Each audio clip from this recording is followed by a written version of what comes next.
Okay, so welcome to episode 3 of the Melbourne Coarse Anglers Tuition videos, and today you've got John Heath here and myself, Glenn Nichols. What we're going to do today is answer a few questions and give a basic guide on maggot breeding. It's something that both of us have been asked lots and lots of questions about, so we thought that we'd put it all into a video for you. Basically, maggot breeding for dummies. It's not as difficult as a lot of people think.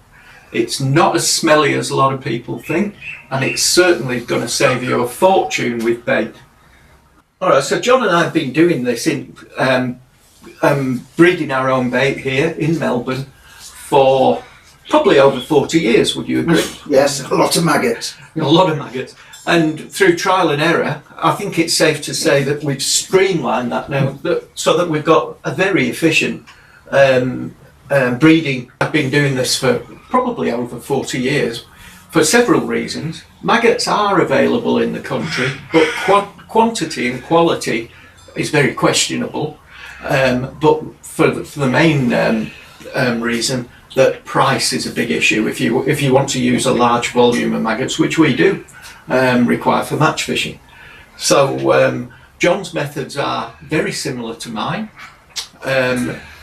Today we're at my place, so I'm going to run through how I go about it, and we've got the benefit of John with his knowledge on the subject, and he'll add all the little wrinkles that he uses to streamline the process and make sure that he's got the best quality bait on the bank on the week. When's the best time of the year to breed maggots easily, John? I would say, from my experience, I mean, I've never had any discussions really with anybody about maggot breeding, but I certainly think summer is the worst time. It is, yeah. And late summer, yeah, it brings a lot of problems. Yes, summer is the worst time. Winter, you get good quality ones, but it takes a bit longer for it to all kick off. So really, I would say spring and autumn by far are the best two. Thoroughly agree with you. Yeah, I find October, November, magic, because there's flies around. It's not too hot. You get the right kinds of flies, and we'll go into that.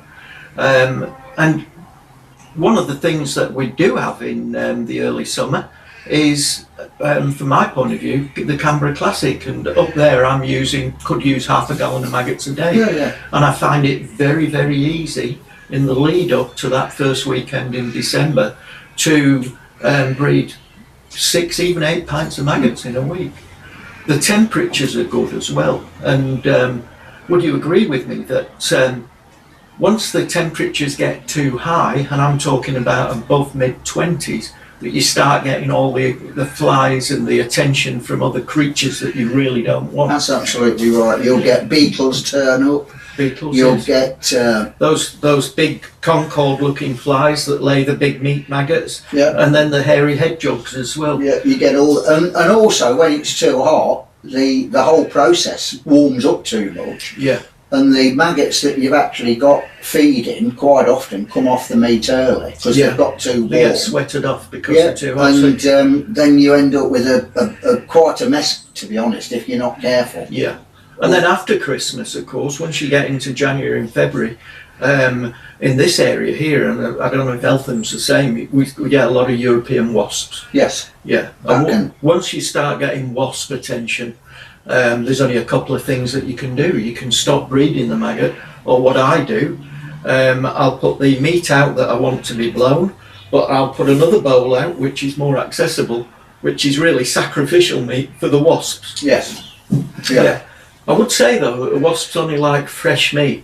Once the meat's got past that 2 or 3 days out there and it starts to get a little bit high, it loses the attention of the wasps. Well, once one wasp starts feeding on a bit of meat, it will attract all the other ones to go to eat as well anyway. It does, yeah. I agree. The other thing that it does, that when the wasps come, if there's maggots, if there's flies laying on there, the first thing they do is kill the flies. Yeah. They bite the wings off and carry the bodies back to the nest. Have you noticed that? I haven't, no, but I believe it. Yeah. Well, I was absolutely gobsmacked because I looked into the tray of meat and sawdust and there was just piles of wings there. So I watched it, and I watched the wasp come in, and there was a good old blowy there doing its stuff, and the wasp came over and literally jumped it and killed it and bit its wings off so that they can fly with them more easily. Jeez. Yeah. Anyway, enough about wasps. One of the things that I do also like about the late summer is that you get another kind of fly then, and that's the green bottle. And we start to get the pinkies then. Yeah. Unfortunately, when we're fishing roach matches in the winter, and we could really use the pinkies, there's no green bottles around. Yeah. So the main flies that we're looking at, both winter and summer, would be the blowfly, which is the amber bottomed blowfly. It's got the big glowing amber backside on it. On a dull day it's brown. Is that the one you see as like doing live blow? They do live maggots. Yeah, yes. they blow the live maggot. Don't Yeah, they do. Hopefully when we go out to the shed and I put some meat down in the week, we'll be able to see some of those on there. But the other fly, which is probably the premier fly and makes the nicest maggots, is a blue bottle. And they are present. I'd say that there's 10 blowflies for one blue bottle, but blue bottle maggots are more reliable. Size, quality, they make more reliable casters. We'll do that in another podcast or video. But yeah, the blue bottles are a very desirable fly. Some guys have a fly house, particularly for the winter months, and they will keep blue bottle maggots, turn them into casters, let them pupate and let them hatch out for that reliability. Whereas the blowfly maggot is a little bit bigger, it's a bit stronger, a bit tougher, but it's the bait that we've got available, and it's still a very high class maggot. How much space do you need? Where can someone breed maggots?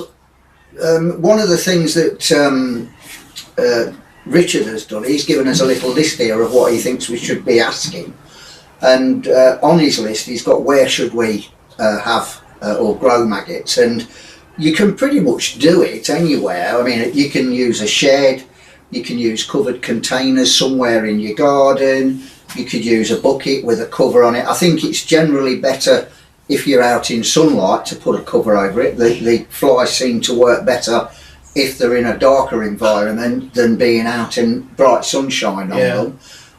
And you can pretty much do it anywhere, but the constraints are how you do it, how much you do it, and the temperature you're doing it. And what I mean by that is that if you were, say, in an apartment and it was a warm day on a balcony, that's all recipe for disaster. But you could actually do it on a balcony in an apartment at the right time of the year, and it probably would go unnoticed. So in an ideal world, if you had a reasonable garden with a shed, then it's fine.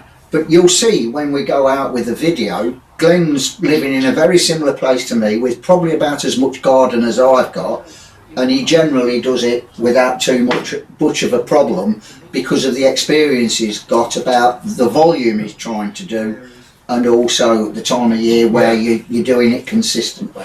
I would say, John, you talk about putting it in a container and sunlight. I think it's very important to have shade.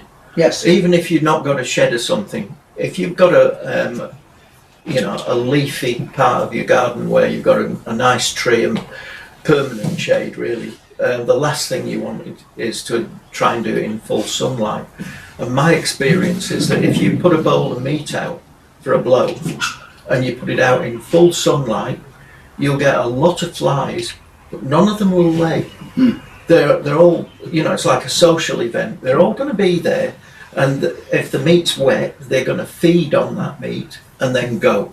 Whereas you've got to create the environment where they're comfortable to do the blow. So that's why, to have a purpose, not purpose built, but to have a shed available to you, I find that if I've got a nice shady area there, where I can put the meat so it's not in direct sunlight, I'll even cover it up, a washing up bowl. I'll even partially cover it with a piece of plywood. Yes. So that the flies are amazing. They will pick up on fresh meat just like they do when you're on a picnic.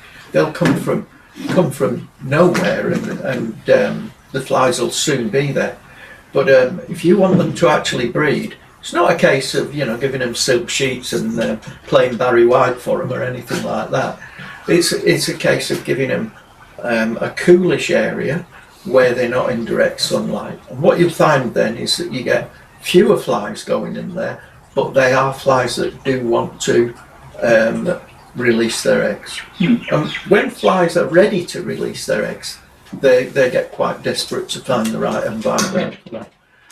So, certainly in the house, if you've got a couple of blowies in there and they're banging on the windows to try and get out, when you eventually swap them with a rolled up newspaper, you'll find that they're actually full of eggs, or they've got live maggots inside them. Absolutely. Because I think, I'm no entomologist, but I do know that a blowfly does have eggs inside it, but if they're overdue to lay those eggs, then that's when you get the live maggots. That's my theory on it anyway.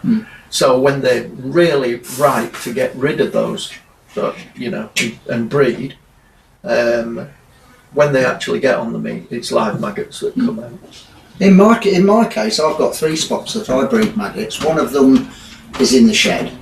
The second one is that I had a worm farm that I purchased from Bunnings, so I've got this complete plastic worm farm, and I use the top of that and leave the lid ajar. And the third one's in your underpants. No, it's not. The third one, no, I've actually got a, and anybody could actually do this, but I've actually got an air conditioning unit which is about probably 6 foot off the ground. And all I've got is a metal bar that runs between the 2 brackets, and I hang a bucket over that metal bar so I can remove it, put it on, and I've got a piece of wood that sits over the top of it. That's in shade 24/7. The shed's in shade 24/7 sort of thing, and so is the maggot, so is the worm farm. So I'm doing what you're saying, and the only reason I have 3 of them is that I would prefer to do a little and often, because I can keep it very much in control. But if I had a match coming up where I thought it needed a bit more, or one of my mates rings me up and says, could you let me have a bit of bait, I might do 2 lots then. And instead of trying to do 2 lots in one location, I'll actually do 2 lots in 2 locations. And you've got flexibility. Yeah, what that means is what I've learnt over the years is if you get it wrong, then the whole thing can get out of control, and then you've got to sort out, and it can be quite messy, it can be quite smelly, but that's only when you're out of control. So Glenn's just brought these out. So so just getting onto that subject. So what meat do you prefer to use when you're breeding maggots? Lamb's hearts, every time. Lamb's hearts? Lamb's hearts. I also use chicken livers if I can't find lamb's hearts. But what chicken livers do is that you can get you can generally get the maggots quite quickly on chicken livers, probably quicker than you can on lamb's hearts. But chicken livers have got an awful amount of moisture in them. And so you'll get really nice plump maggots, but over a period of time they will shrink quite quickly because they're full of fluid. Right. Whereas these lamb's hearts are A lot denser. Yeah. Into the process, it's very, very simple. I take, oh wow, we've got a blowfly there already. I take a washing up bowl. I've got a 2-pint bake container, and I just put 2 pints of sawdust in there. Can I just say something about this bowl? I do exactly the same, and I think it's very important that you've got this, instead of it being in a small confined area where you can generate heat, this way you can keep things relatively cooler. Yeah. I always tip the blood into the sawdust as well, because they eat that. Let's have a look at that label, Glenn. Okay, these are Coarse hearts. There's 3 in a bag. From a 3 heart bag, I'd probably get pint and a quarter of maggots. So $4.19. yeah, pint and a quarter, maybe yeah. a pint and a half. Quite often they're on special as well for like $2, $1.75 and $2 a Yeah, pack. if they've not been sold, they mark them down. Now then, get the heart and open up the 3 valves on it. So it's a bit like a tulip. Put that in there with the valves opened up like that. The flies prefer to lay inside, out of sight. And normally I'd put 3 in there, but I used one last night to top up some feed. So just for the purpose of example, we're going to put 2 there like that. Now then, as John was just saying to you, lamb's hearts are convenient, they're easy to get and they're cheap. So for a 3 pack, you get maybe 1.5 pints of maggots. If you're lucky, you can get. I'd say for me, I'd say you get on average you get one. I wouldn't go as far as 1.5, but you can. I have had 1.5, but more times than not, I'm getting about a pint. Okay. Well, I've got 3 hearts out there that were blown. So they were blown on Tuesday. I covered them over and they're ready to come off this morning. So that's Wednesday, Thursday, Friday's 5-day process with it being good warm weather. So these are lamb's hearts and they give you a good robust maggot. You can also use ox heart, but ox hearts are very big, so when you buy them they're usually in sections. The only downside of the ox heart is that you very often don't have any of these cavities for the maggots to lay in. Ox hearts give a good maggot, a good strong maggot that will Well, last. it's virtually the same material as this, isn't it? Yeah, it is. And the maggots will eat everything. The only thing that's left is like a shell at the end of it. That's convenient though, to have the shell. Yeah, Because you can empty it. It's like jerky when they've finished with it. You can just bag it up and put it in the bin. What I find is that I try and time the whole process so that when I've riddled the maggots off and I've got rid of the old sawdust and the shells of the meat, the dried out shells, there's no smell. Okay, so we'll walk down to my shed, and the first thing that you'll notice is that I've got the shed door wedged open. So when I'm looking for flies to come in and lay, I'll wedge it open.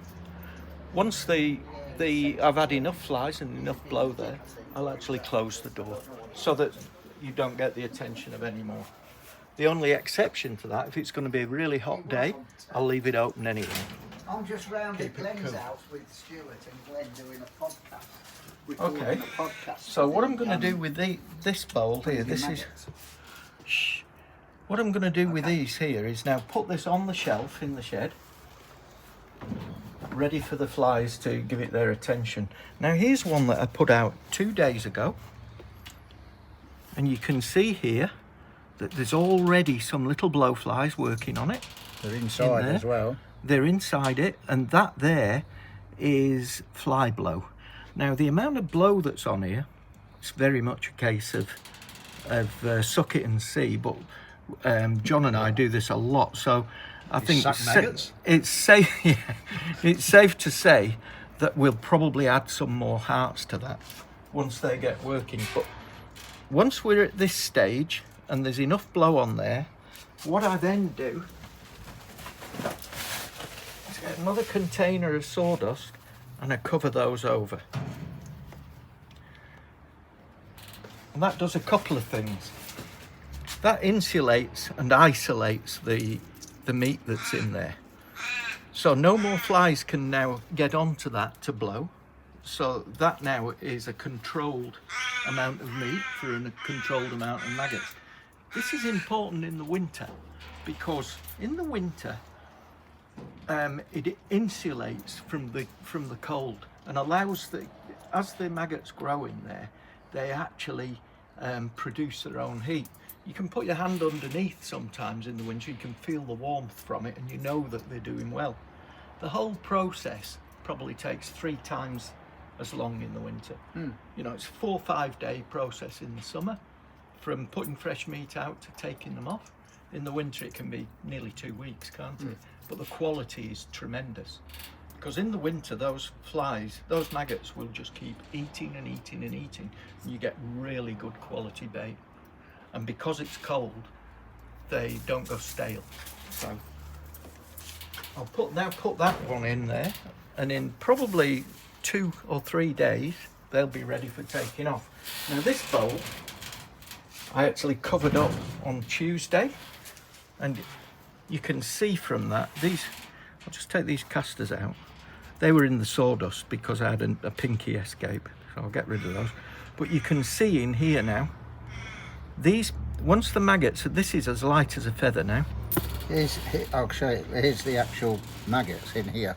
Yeah. When the maggots have eaten enough, this is another reason for the big container. When they've eaten enough meat, they actually move off it naturally. And you can see the feed spots in these. They're as fresh as anything. Beautiful. You won't get better bait than that. And look. This is the other thing with hearts as well. You can grab a heart like this. That's clean. It's not messy. And you look at that with them all falling out. Yeah. There's still loads of bait inside there. Look. But if you look round the outside, John. Yeah, they're everywhere. That's typical of what it looks like. Yeah. That's as bad as it gets, really, isn't it? And what's the smell like? Oh, well, not too bad. I can't notice anything at all. Seriously. What about the maggots? Well, this particular bowl, I mean, we're going to riddle these off for the video, but they're a bit. They could have more meat. They'd eat probably a bit more. yeah, they would. This is Look at this little one here. if we weren't doing the video, I'd actually add another heart to this and leave them another day, and these smaller ones would be then at the same size as the others. But for the purpose of the video, this is going to be fine. And to be honest, I'm going to use these at Leisureland tomorrow. Oh, yeah. And you and I both know what's a great bait at Leisureland? Small maggots. Yes. Yeah, goldfish love smaller maggots. Now then, all that can you hold that, John? What we need are a couple of bowls and 2 riddles. So, got lots of bowls here. Yes, sir. And that's off 4 hearts, John. Yeah.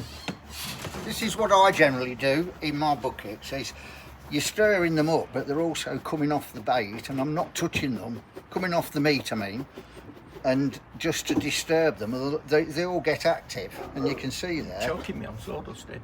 So, all that you need, go to the $2 shop and get yourself 4 or 5 of these bowls. The $5 each from the $2 shop. Just hold that. First thing I'm going to do is stop. Get the dog out of the way. He eats them. I'm going to put him in the house. You can, if you want to just video this and insert it. Well, that's completely empty, that one is. But you see here, they're all coming, as I flick this, they're all coming off until it's virtually empty. And that has got nothing left in it as such, it's just a shell. That's another shell. And that's a shell. So that's what I always do, personally. There's a lot of maggots in there. Oh yeah, but they're immature, a lot of those, because, like Glenn says, if he wasn't taking them off for this demonstration, he would have probably given them another heart. And those now can go into a plastic bag and disposed of. So just tell me, how do you know when they are ready and they're big enough? They generally come off like this all on their own. Yeah, so because a lot of those were off. Yeah, but the thing is with it, when you put them out to blow, you could get some on day 1, you could get some on day 2. So there will be a difference in size between the ones that were laid the day before the second lot. So what you're trying to do is judge it. That's where the skill comes in, to know how much you put out there, how much how much egg is on it, eggs have been laid, to judge. But at the end of the day, even if you get it wrong and there's a mixture of bait in there, in all honesty, that's as good as you'd ever get, and it's much better than you'll ever purchase from anywhere. And so what does it really matter if you've got a few small ones in there? It's not. Okay, so you need 2 sieves. This one is 4mm, and that's perfect size for maggots. There's a place in Melbourne called Metal Mesh, and you can actually buy the mesh any size you want from there. What I was going to suggest there is that there's a guy in Sydney selling maggot riddles, proper maggot riddles, you can put the I'll put the link on. you can put a link on, and instead of trying for somebody to do what you've got here, you can just buy them. John, these are 30 years old. I know. They're good though. Yours are. And what size is that one, Glenn? It doesn't really matter. The idea of this is to separate the hearts from the sawdust and the maggot. So we'll put What I have personally done is bought that big green one from Bunnings. from Does the Bunnings, same yeah. job. You just need a big mesh. So what we'll do is throw everything on there, give it a little shake. See, still some maggots in the hearts, so turn those over, give them a little shake and put them on a separate bowl. Now this is the one that we're interested in. This has got all the bait, and we'll put this riddle on there. Now this has got to be done quickly, because the idea of it is that we want to separate the sawdust from the bait. So we put all that on there quickly, and then very vigorously get rid of the sawdust.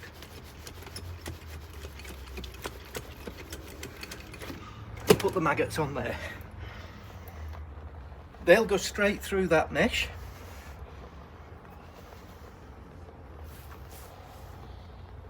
And all that will be left is any odd bits of meat, dead maggots sometimes. But this process is what we call cleaning the bait. So once they're separated in there, all the sawdust that we've separated off, I could actually riddle that again.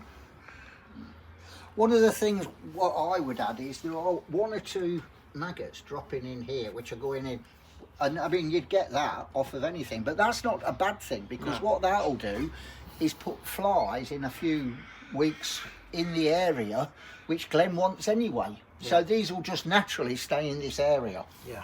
So it's not a bad thing. I actually occasionally throw some in my backyard to make sure I've got a few. Seed it. Yeah, I seed it. Yeah, in effect. Yeah. We used to do that when we were breeding gozzers in England. After the match, if you'd some left, you'd throw them in the flower beds. Yeah. Because they're quite a rare fly. Yeah. Yeah. So, there we are. Cleaned maggot. So how much have you got there off of 3 hearts? Just over a pint. That's well over a pint. Well over a I'll pint. get a 2-pint bait tin and we can just see. These are healthy, aren't they? Yeah. Really good. So that's 2 pints up to the line there. Pint and a half. Pint and a half. And that's cost what, $4? Yeah. It's amazing. Let's just say for the record that you can buy maggots from Sheldon's Baits in Adelaide. Superb bait. I would say. Superb bait. But by the time, if you get a litre, say 2 pints, freighted to Melbourne, it's going to be about $70. Well, one thing I'd tell everybody to take note of here, Stuart, is the amount of... I've got equally as amount of buckets and things that Glenn's got here for quite quickly transferring one from one to another. And the other thing you want to do is make sure that these are kept relatively clean. You don't want... Because they can sometimes they do end up dirty, but I wash mine out. We're going to do that next, John. Yeah. So, that and the 4 empty hearts. That's the waste. No smell? No smell. Put a knot in that. Put that in the bin the night before. Sorry. Don't lose that.